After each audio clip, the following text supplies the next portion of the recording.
afternoon. Here is the news afternoon. First, the highlights.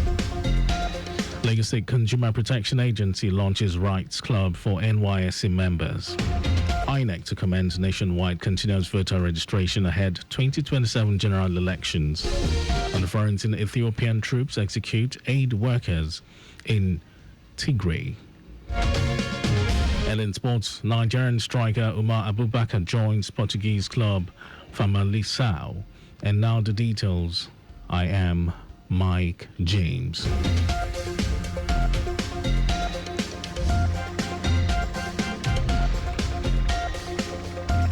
In a bid to boost consumer rights awareness among Nigerian youth, the Lagos State Consumer Protection Agency, LASCOPA, has inaugurated a community development service club for NYSC members in Lagos. The ceremony took place at the NYSC Lagos State Secretariat in Surulere and marks a major step towards youth involvement in consumer advocacy across the state. Speaking at the event, Director of Consumer Education at LASCOPA, Folashade Ashayi, described the initiative as a strategic move to empower core members to become ambassadors of consumer rights. Ashayi emphasized the vital role young people play in shaping ethical business practices and protecting consumer interest. She said the club aligns with Lagos State's commitment to inclusive governance and a fair marketplace. Also speaking, NYSC Lagos CDS coordinator Bumi Oladoku praised the partnership, saying it would enrich the knowledge and civic engagement of core members during their service year. Lagos State Government has taken bold and practical steps to harness the potential of its 180 kilometers coastline and vast water bodies to build a sustainable, inclusive and innovative blue economy. Secretary to the Lagos State Government, Bimbola Saluhunde, stated this at the opening ceremony of a week-long study by participants of the Senior Executive Course, SEC 47, from the National Institute for Policy and Strategic Studies, NIPSS, Kuru Plateau State, with the theme Blue Economy and Sustainable Development in Nigeria, Issues, Challenges and Opportunities. Saluhunde, who described Lagos as a living model of the blue economy in action, listed major achievements under the administration's Themes Plus agenda to include the Lekki Deep Seaport, expansion of ferry services, shoreline protection in erosion-prone areas and marine waste management initiatives, among others. She urged the participants to not only observe the state's infrastructure and innovations, but also its challenges, particularly in regulatory alignment, intergovernmental cooperation, funding, and capacity development. Acting Director of Studies at NIPSS, Nima Salma Man, said the Institute, as the nation's premier think tank, is tasked annually by the President to research critical issues, and this year's focus on the blue economy stems from its increasing global relevance as a secondary revenue stream for oil-dependent nations. And now to the rest of the stories. The Independent National Electoral Commission INEC is set to commence nationwide continuous voter registration CVR exercise as part of preparation for the 2027 general elections. INEC Resident Electoral Commissioner for Benue State, Sam Egu, stated that the exercise would commence on the 18th of August. Egu explained that the continuous voter registration exercise was in line with constitutional provisions to accommodate those who had attained 18 years after the previous election. He noted that it would take place in the 36 states of the Federation and the Federal Capital Territory FCT, stressing that it would commence with online pre-registration, which would be done through the INEC website. According to him, the online registration would be followed by in-person registration in all INEC area offices nationwide and other designated centers starting from August 25.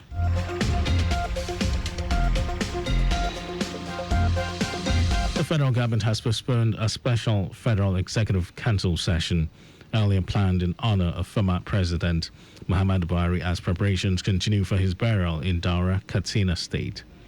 The tribute session, initially scheduled for Tuesday, has been put on hold due to the state funeral for the late former president, which will take place the same day. A new date will be announced by the Office of the Secretary to the Government of the Federation. The honor To honor the former leader, the government had declared today a public holiday. This is in addition to a 7-day national mourning period ordered by President Bola Tinubu, with flags flying at half-mast across the country.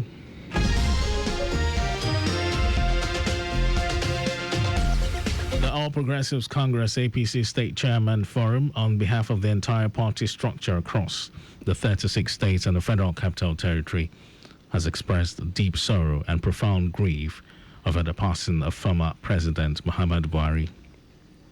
In a joint statement released and signed by the chairman of all states chairmen, who also doubles as the Lagos State chairman of the party, Cornelius Ojelabi, the chairman paid tribute to the late statesman, describing him as a towering figure in Nigeria's political and democratic evolution, whose legacy of integrity, discipline, and selfless service will be remembered for generations. The APC state chairman acknowledged Buhari's pivotal role in shaping the fortunes of the party and leading it to historic electoral victories in 2015 and 2019. He said his disciplined leadership, frugality in public office, and steadfast belief in the rule of law laid a foundation for accountability and reform in governance. And in some foreign news, Ethiopian government forces say 3 employees of medical charity Médecins Sans Frontières, MSF, were executed while they were on a humanitarian mission in Tigray region 4 years ago.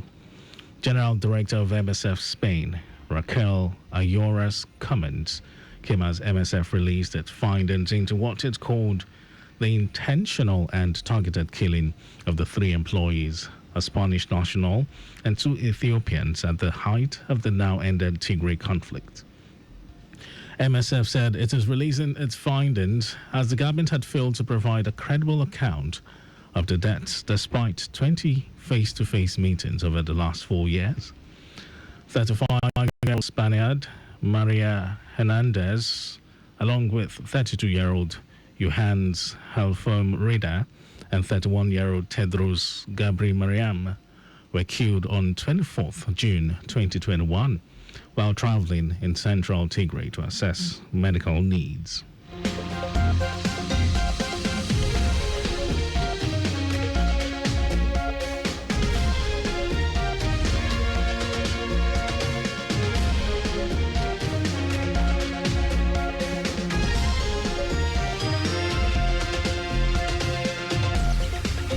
And now sports news. Nigerian striker Umar Abubakar has sealed a permanent transfer to Portuguese Premier League outfit Famalicão.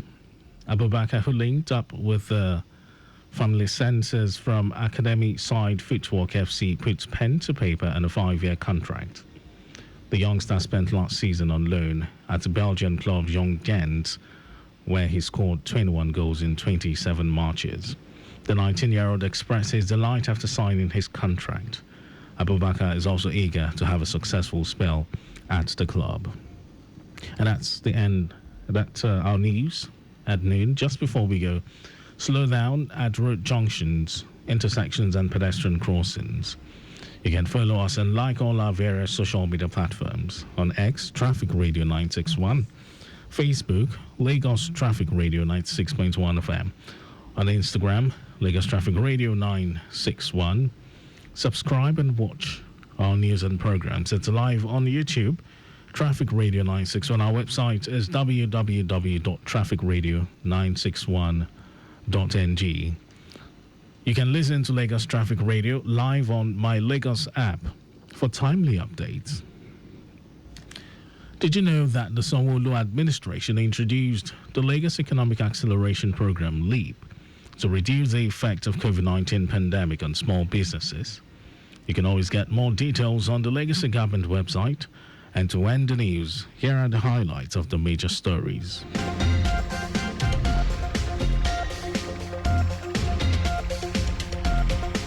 In a bid to boost consumer rights awareness among Nigerian youths, the Lagos State Consumer Protection Agency, LASCOPA, has inaugurated a community development service club for NYSC members in Lagos State. The Independent National Electoral Commission (INEC) is set to commence nationwide continuous voter registration (CVR) exercise as part of preparation for the 2027 general elections. We also told you that Ethiopian government forces have claimed that 3 employees of medical charity Médecins Sans Frontières (MSF) were executed while they were on a humanitarian mission in Tigray region 4 years ago. And in sport, Nigerian striker Umar Abubakar has sealed a permanent transfer to Portuguese Primeira Liga outfit Famalicão. And for contact with the newsroom, send a message to info@trafficradio961.ng. That ends the news broadcast compiled by Zainab Adebeshi. Thank you for listening, Lagos. My name is Mike James.